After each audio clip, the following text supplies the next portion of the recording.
오늘 증거할 말씀입니다. 아모스서 4장 1절에서 5절입니다. 사마리아 산에 거하는 바산의 암소들아, 이 말을 들으라. 너희는 가난한 자를 학대하며 궁핍한 자를 압제하며 가장에게 이르기를 술을 가져다가 우리로 마시게 하라 하는도다.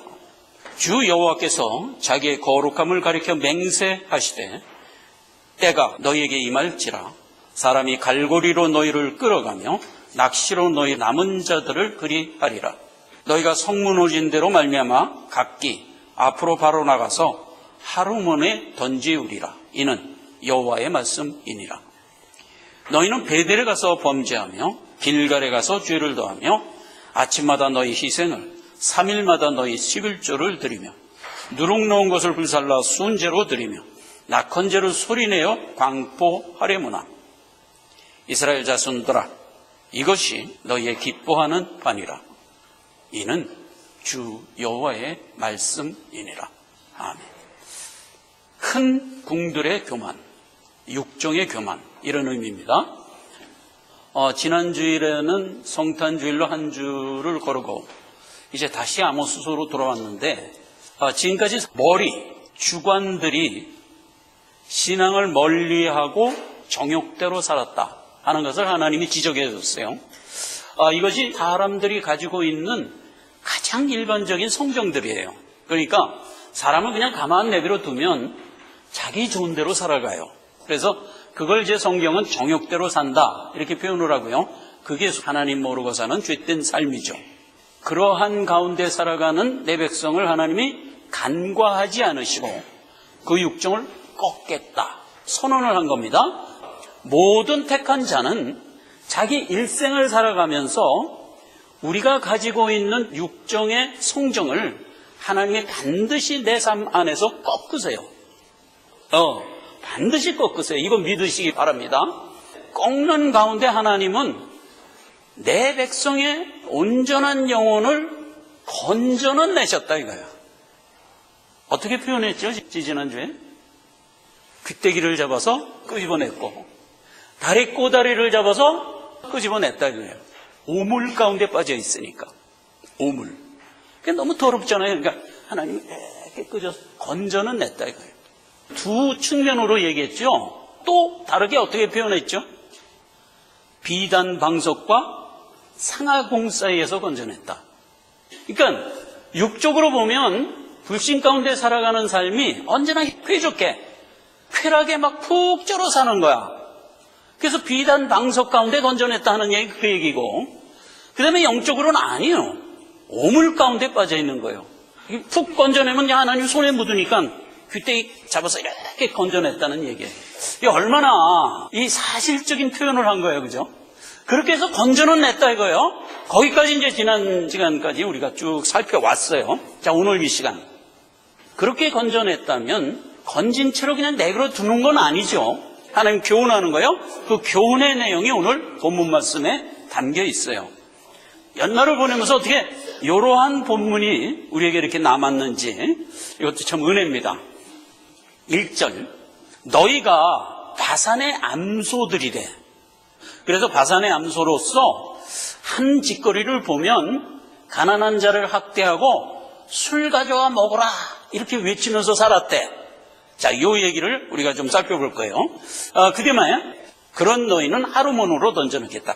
그들에게 하나님이 조소 어린 질책의 말씀을 주는데 뭐라고 되어 있냐면 베델에 가서 범죄하고 길갈에 가서 죄를 더했대. 베델과 길갈은요, 우리가 신앙을 출발한 분기점 되는 그러한 이제 지명들이죠. 그러니까 거기 가서 왜 범죄를 하느냐 하는 얘기하고, 너희 11조를 3일마다 드리고 매일 희생 드리고 이렇게 한번 해보지 그러냐. 그리고 누룩 넣은 것을 불살라 수은제로 드리면서 소리내어 네 형통을 한번 광포해보지 그러냐. 이런 식으로 조소 어린 질책을 하는데, 이 질책은 어떤 의미에서 교훈이죠. 그렇죠? 이 교훈을 하고 이렇게 살아가는 것을 너희가 기뻐한대요. 프리주의 삶. 근데 이 프리주의 삶을 성경은 어떻게 늘 쓴다고요? 정욕의 삶을 살았다. 이는 여호와의 말씀입니다.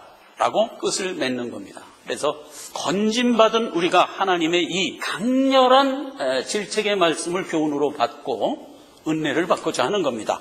여러분, 바산의 암소 그러면 우리가 이제 지명에 대해서도 알아야 돼요. 바산 그러면요, 갈릴리 동편에 있는 드넓은 초원지대예요.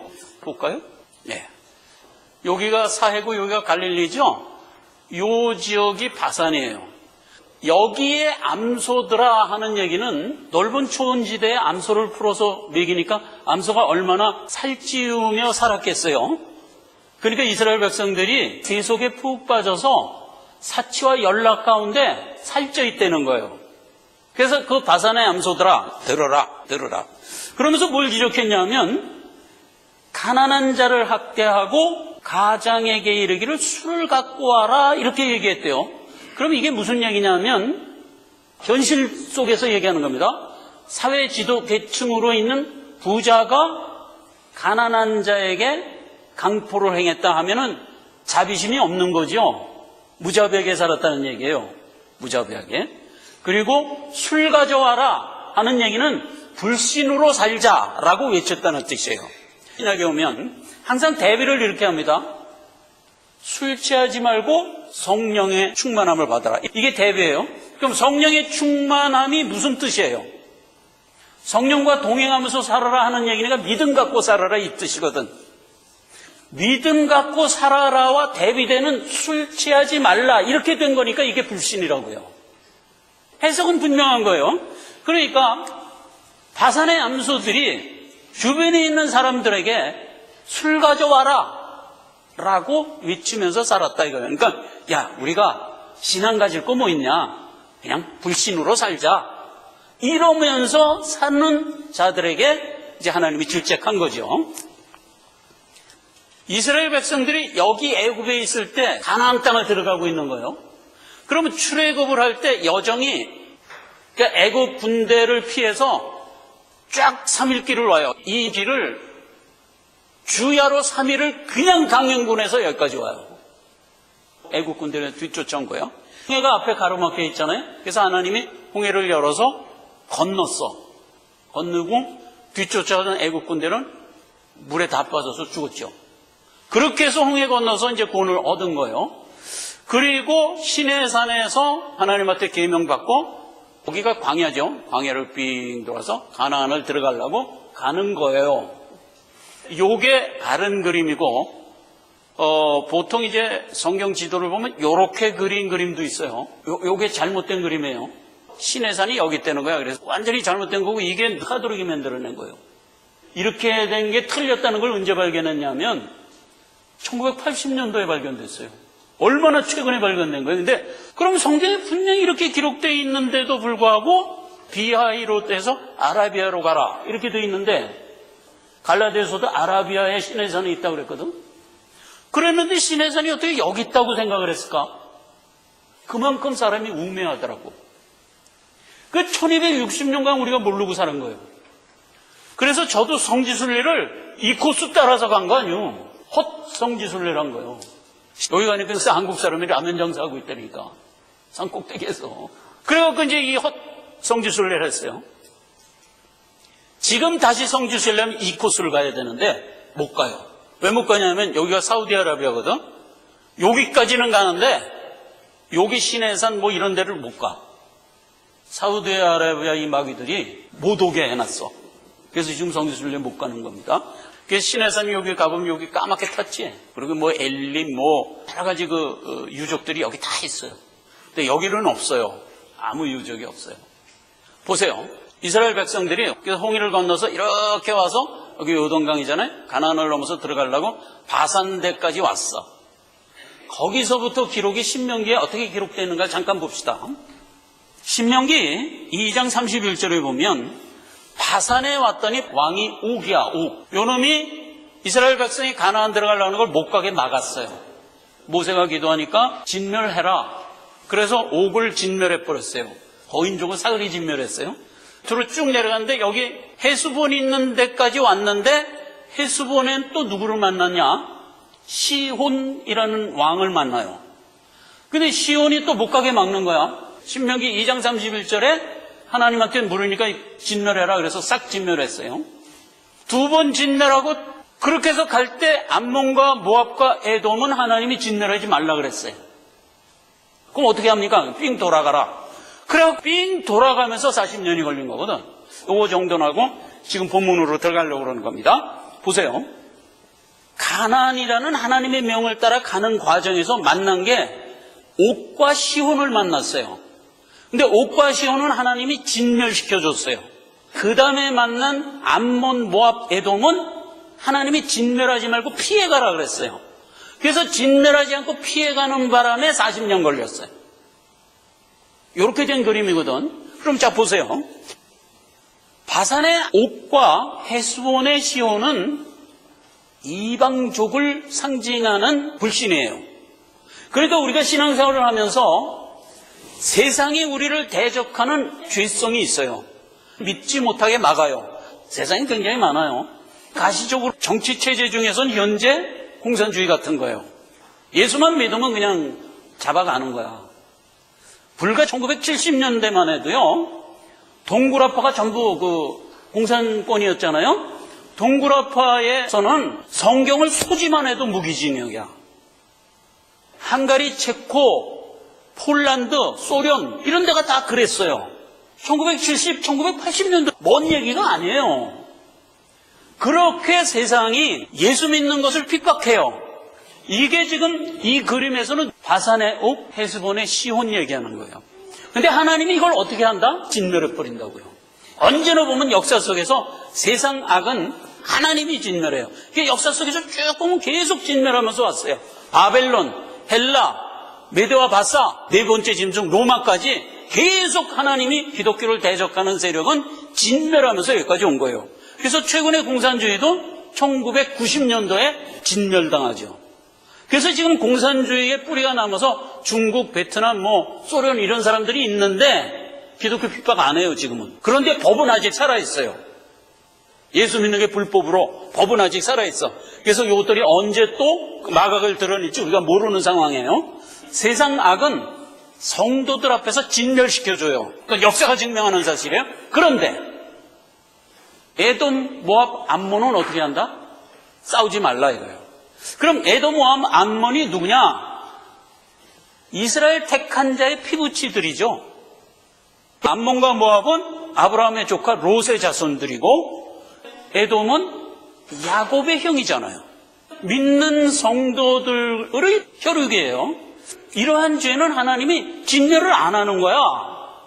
이게 무슨 뜻일까? 이게 바로 우리 자신을 얘기하는 거예요.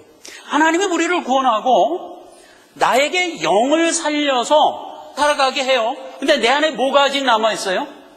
에돔과 모압과 암몬이 있다고요. 육정. 영은 살렸는데 육은 죄로 인하여 죽은 상태를 그냥 입고 살도록 허락해요. 성경에서는 몇 년간? 40년간. 실제로 우리에게는 뭐예요? 우리 일생을. 그러니까 모든 성도는 내 안에 육정을 안고 내 일생을 살아가야 돼요. 진멸할 수가 없어요. 근데 그걸 진멸하면 어떻게 될까? 그날이 죽는 날이에요. 육정을 진멸하면 내가 죽는 날이지. 그러니까 하나님이 우리 일생을 함께 살아가도록 놔둬요. 이게 신약에 오면 어떻게 표현돼요? 밭이 있는데 알곡과 가라지가 함께 자라는 거야. 언제까지 함께 자라죠? 추수 때까지. 추수 때까지가 언제예요? 내 일생 끝날 때까지. 이 얘기잖아요. 그러니까 여러분, 우리가 예수 믿고 구원을 얻어 우리 일생을 살아가는 것은 하나님이 내 영 살려서 영생 집어넣어 줬어요. 근데 그 영생 갖고 뭐와 함께 가요? 육정을 입고 함께 가는 거예요. 그러니까 이거를 인정하시란 말이에요. 자, 그런데 오늘 본문 말씀이 뭐냐? 이렇게 네가 육정을 입고 살아가는 가운데 육정이 가지고 있는 성정을 네가 분명히 알고 살아가라 이거예요. 분명히 알고 살아가라니까. 근데 육정이 어떤 성정을 가지고 있나? 여기 얘기대로 무자비하다 이거예요. 무식하다 이거예요. 뭐에 대하여? 영생과 구원에 대하여. 그러니까 우리가 가지고 있는 육정은 무식해요. 무자비해요. 자, 보세요.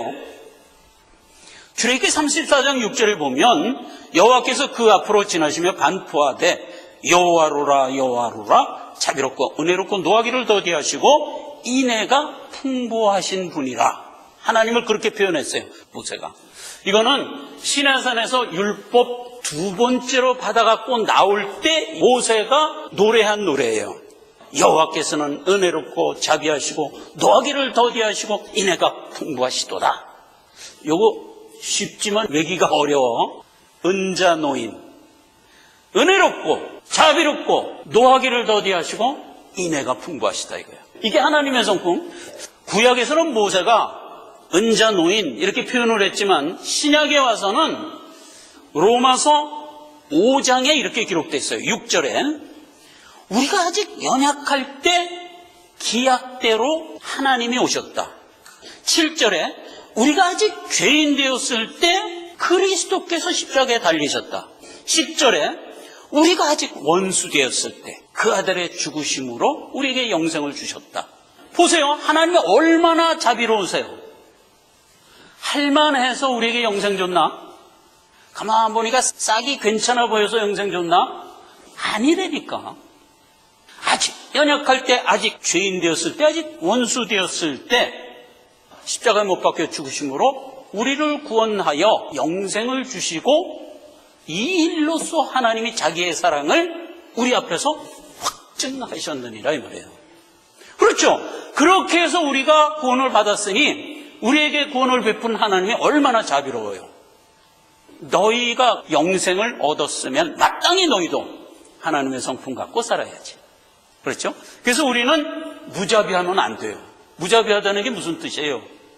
사람한테 가서 막 해코지하고 이런 의미로 받으면 안 돼요. 하나님이 내게 주신 영생을 나도 사람들에게 거저 나누어 주려는 속성. 이게 자비예요. 불신으로 살거나 말거나 난 모르겠다. 나는 구원받았으니까 나는 내 길 가련다 하고 살아가는 게 무자비라고요. 본문에 뭐라고 돼 있어요? 가난한 자를 학대하며 궁핍한 자를 압제했다고요. 근데 학대와 압제만 안 하면 된다가 아니라 가난한 자에게 필요한 걸 안 주고 궁핍한 자에게 마땅히 줘야 할 걸 안 주는 것이 무자비라고요. 근데 하나님이 우리에게 자비 베풀 때는 어떻게 했죠? 우리가 죄인 됐을 때, 경건치 않을 때, 원수 됐을 때 우리에게 자비를 베풀었잖아요. 뭘 따지냐 이거예요. 남에게 주고자 하는 성품으로 살아야지. 그래서 우리의 전실적인 삶 속에서 연습하는 거예요. 받는 것보다 주는 것이 복되다 하는 성품으로 항상 주변에 있는 사람들에게 모든 면에서 베풀며 살고자 하는 이러한 성경으로 살아가야 베푸는 자의 성정이 내 안에 밴다고요. 여러분, 남에게 구제하고 남을 도와주고자 하는 거 그냥 안 우러나옵니다. 이건 그냥 자연적으로 안 나옵니다. 그렇기 때문에 하나님이 준 자비의 성품을 의지적으로 행하고자 해야 돼요. 옛날에 이제 70년대 목사님 설교할 때는 이렇게 이거를 표현했어. 집에서 꽁치를 구우면 옆방에 있는 아주머니한테 한 토막 갖다 주면서 먹어. 이렇게 얘기했어요. 요즘에 그렇게 얘기하면 좀 안 어울려. 옛날엔 그거 갖다 주면 아유 고마워요. 그러고 먹었다고. 그러니까 이렇게 베풀면서 살아라 하는 뜻으로 설교를 해왔죠. 베푸는 자의 성품이 내 안에 되어서 영적으로도 바른 삶을 산다. 이게 자비의 삶이다 이거예요. 그러면 무식이에요. 하나님이 나를 이렇게 구원해 줬다는 것을 알고 살아가는 게 유식이야. 출애굽기 12장 15절에는 하나님이 이제 내 백성을 구원할 때 유월절을 통해서 구원했잖아요. 그래 놓고서 바로 준 명령이 뭐냐면 너희는 7일 동안 무교병 먹으라. 그 첫날에 누룩을 너희 집에서 제하라. 무릇 첫날부터 7일까지 유교병, 누룩 있는 떡을 먹는 자는 이스라엘 자손에서 끊쳐지리라 이랬어요. 누룩 있는 떡, 누룩 없는 떡 이렇게 구분되잖아요. 하나님 백성 보고는 누룩 없는 떡 먹으라 이거예요. 근데 며칠간? 7일간 먹으라. 7일간. 그러면 7일은 성경상 무슨 얘기예요? 우리 일생 동안 우리는 하나님 말씀 먹으며 살아야 돼요. 마태복음 16장 11절 이하입니다. 오직 바리새인과 사두개인의 누룩을 주의하라. 제자들이 떡의 누룩이 아니요 바리새인과 사두개인의 교훈을 삼가하라 하신 줄 알더라. 이것이 곧 세상의 인본주의라고요. 그러니까 세상의 인본주의를 삶의 표대로 살고 살아가면 안 돼요. 하나님이 주신 말씀에 근거하여 살아갈 줄 알아야 돼요. 그래서 그렇게 살아갈 줄 아는 자를 성경은 유식하다고 그러는 거예요. 세상적으로 공부 많이 하고 박사되고 석사되는 걸 유식하다고 그러는 거 아니에요. 세상의 지식은 언제까지 유효한가요? 세상 살 동안만 유효하지. 내번양 천국을 가는 것은 무엇으로만 가나요? 믿음으로만 가죠. 지식으로 안 돼요? 돈으로 안 돼요? 주일학회 때 늘 부르던 찬송이잖아요. 마지막으로 한 번 더 얘기합니다. 너희는 베델에 가서 길갈에 가서 죄를 더하라 그랬는데 베델은 뭐예요? 아브라함이 하나님께 단싸운 곳, 야곱이 하나님께 단싸운 곳, 이게 베델이잖아요. 그러니까 우리의 신앙생활에서 최초로 하나님의 이름을 부른 곳, 이게 베델이라고요. 오늘 사랑이가 하나님께 유아 세례 받고 아멘으로 받은 것, 이게 우리 일생에서 베델이라고요. 길갈이 어떤 곳이냐? 여호수아가 가나안을 들어가기 전에 여호수아가 가나안을 들어가기 위해서 요단강을 건너왔어. 요단강물을 마르게 했지. 그래서 법궤를 앞서서 강대가 여기가 길갈이야. 요 길갈에서 진을 치고서는 할례부터 받았어요. 그렇게 하고 여리고성을 가서 무너뜨렸는데 하나님이 무너뜨려 주셨죠. 그렇게 해서 여리고성 무너뜨리고 그 다음에 아이성 무너지고 해서 가나안을 정복하는 거잖아요. 그러면 자 보세요. 베델 길갈 그러면 무슨 뜻이에요? 하나님이 우리를 구원한 것은 만세 전에 하나님 의중에서 우리를 구원했지만 우리가 받은 구원을 인식한 분기점이 베델과 길갈이에요. 그런데 그것을 망각하고 육종으로 돌아가 버렸다 하는 얘기를 하는 거예요. 믿음을 굳건히 붙들고 신앙생활을 하지 않으면 우리는 이렇게 자칫 세상으로 돌아가기가 너무나 쉬운 존재들이에요. 그거 지적하는 거고요. 그렇게 신행해서 떠나버리면 그것이 주술적 삶이다 하는 거를 여기서 지적하고 있어요. 자 보세요. 아침마다 희생드리고 3일마다 11조 드려보지 그러냐. 조소라고 그랬죠. 여기서 얘기한 희생 그러면 쇠렘 그래가지고요. 감사제 이런 뜻이에요. 이스라엘 백성의 규례대로 하면 제사를 1년에 한 번 드리게 돼 있어요. 하나님 앞에 특별히 서운할 일이 생겼다든가 특별히 하나님 앞에 감사할 일이 생기면 1년이 가기 안 해도 수시로 가서 하나님께 제사 드리는 것, 이걸 희생이라고 그래요. 화목제, 자원제, 감사제 이런 말로 성경 기록되어 있어요. 그 다음에 3일에 한 번 11조를 드리지 그러냐 했을 때 그 11조가 신명기 26장 12절에 이렇게 기록되어 있어요. 제3년 곧 네 모든 소산의 11조 다 내기를 마친 후에 그것을 레위인과 객과 고아와 과부에게 주어서 네 성문 안에서 먹어 배부르게 하라. 원래 11조는 1년에 한 번 연종에 드리게 되어 있어요. 연말에 하나님이 주신 모든 곡식을 거두어서 10의 1조를 하나님께 드리도록 되어 있어서 원래 11조도 1년에 한 번 드리게 되어 있는 거예요. 요즘에는 이제 한 달에 한 번씩 소득의 11조를 드리지만 옛날에는 처음 농사 짓던 시절이니까 농사 다 끝나고 그렇게 1년에 한 번 드리는 거예요. 그런데 하나님이 특별히 어떻게 명을 했냐면 3년에 한 번은 특별히 11조를 한 번 더 내라 이거예요. 너희 주변에 있는 객과 고아와 과부들을 위하여 구제하기 위한 목적으로 3년에 한 번은 11조를 한 번 더 내라. 이렇게 해서 준 규례예요. 그래서 이스라엘 백성들에게 하나님의 한량없는 복을 주고 그 복을 가지고 신앙생활을 하는 과정에서 이러한 규례들을 살짝 하나씩 덧입혀 준 거예요. 그러면 이렇게 살아가는 가운데 우리가 무엇을 연습하나요? 구제적 성품을 연습하는 거예요. 그런데 여기서 조소 섞인 말로 야, 너 수시로 드리는 감사제 뭐 수시로 드릴 거 뭐 있냐? 네가 하는 열심대로 하면 매일 한 번 들어보지 그러냐? 또 3년에 한 번씩 구제적 11조 드리라고 하나님이 명했지? 그런데 3년까지 기다릴 거 뭐 있냐? 3일마다 한 번씩 들어보지 그러냐? 이랬다는 얘기예요. 그럼 이게 무슨 의미냐 하면 그냥 종교 행위를 하고 있단 말이에요.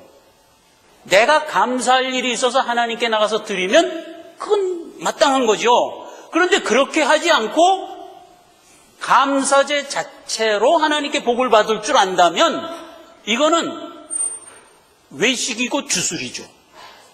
신앙생활이라는 건 영적인 거다 보니까 여러분, 우리가 자칫 정신줄을 놓으면 우리의 신앙생활이 주술적으로 흐르게 돼요.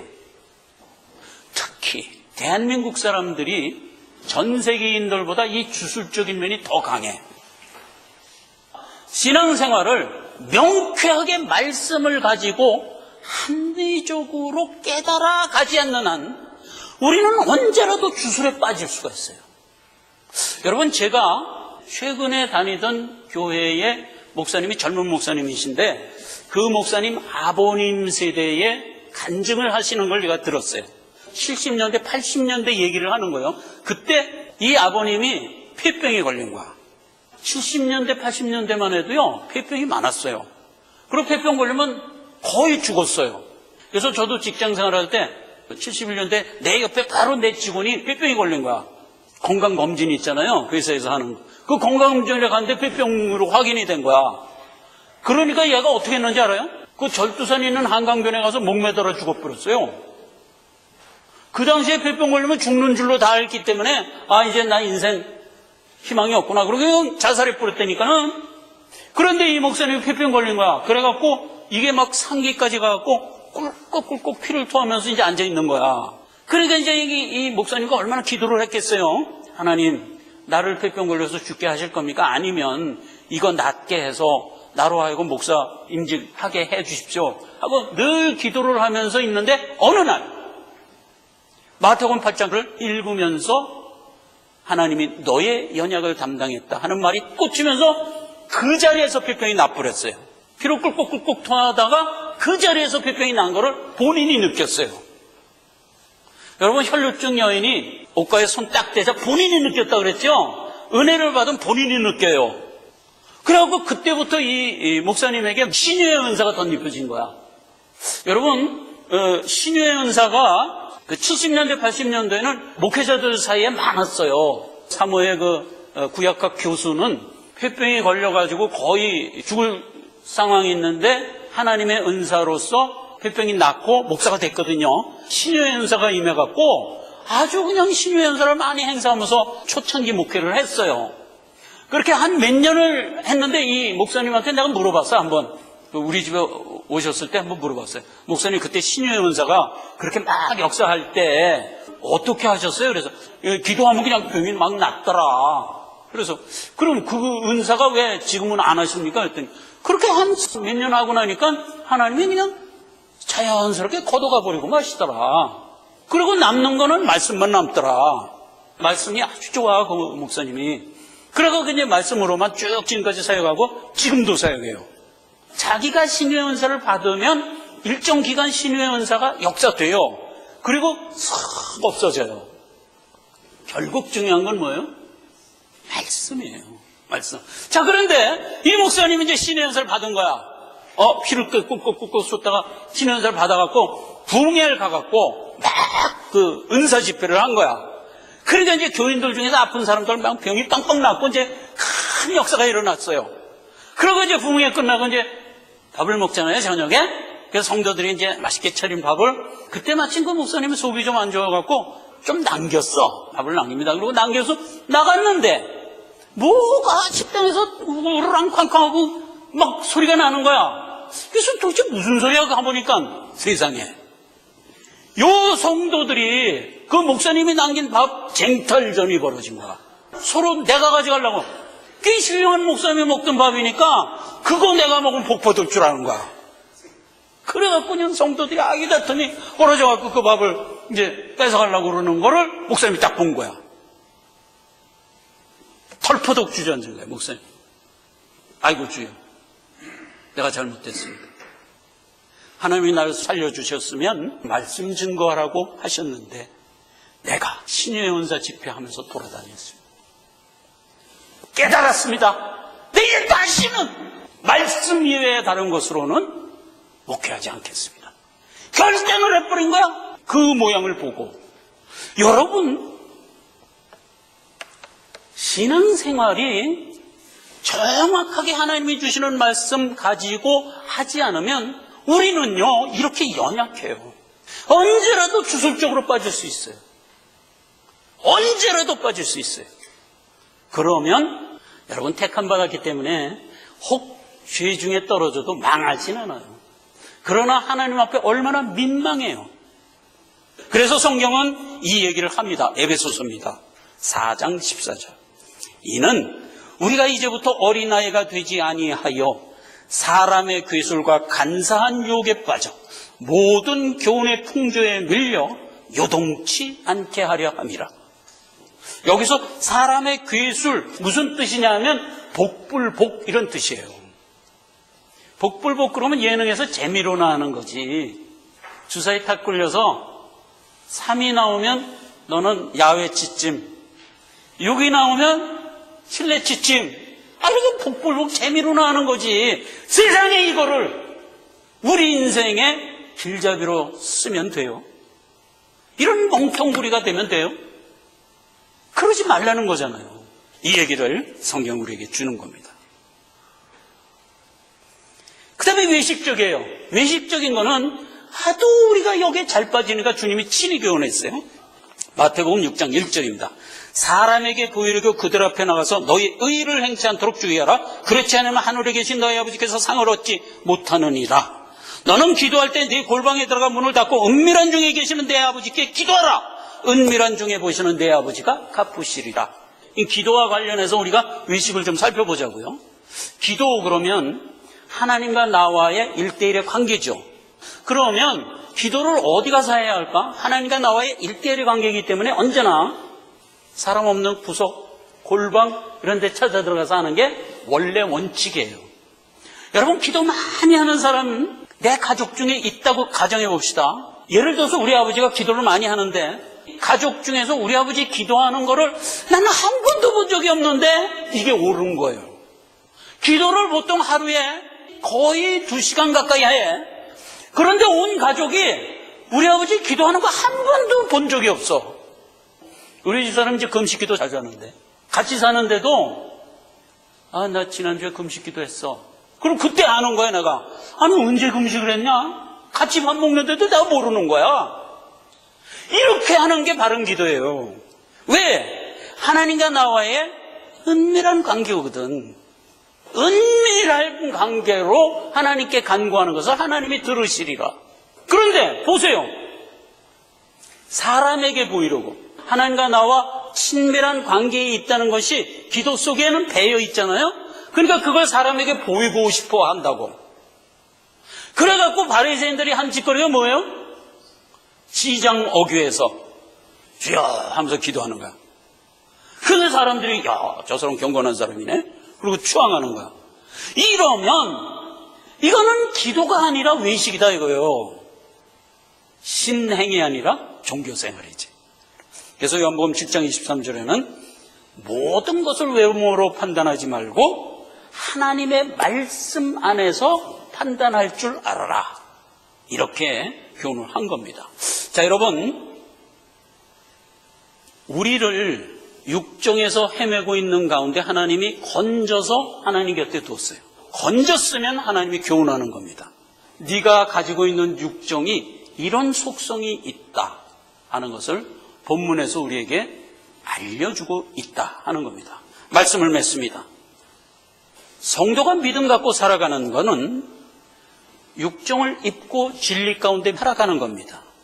내 안의 육정, 세상이 나를 압박하는 대적, 이것과 싸우며 살아가는 것이 우리 신앙생활이에요, 원래.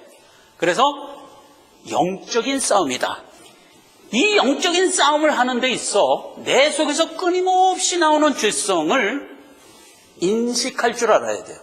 내가 그걸 모르면 안 돼요. 오늘 본문 말씀대로 두 가지를 지적합니다. 첫째, 무자비하면 안 된다, 무식하면 안 된다. 둘째, 신앙생활을 주술적이고 형식적으로 하면 안 된다. 이거를 본문 말씀에 설파해 주고 계시다.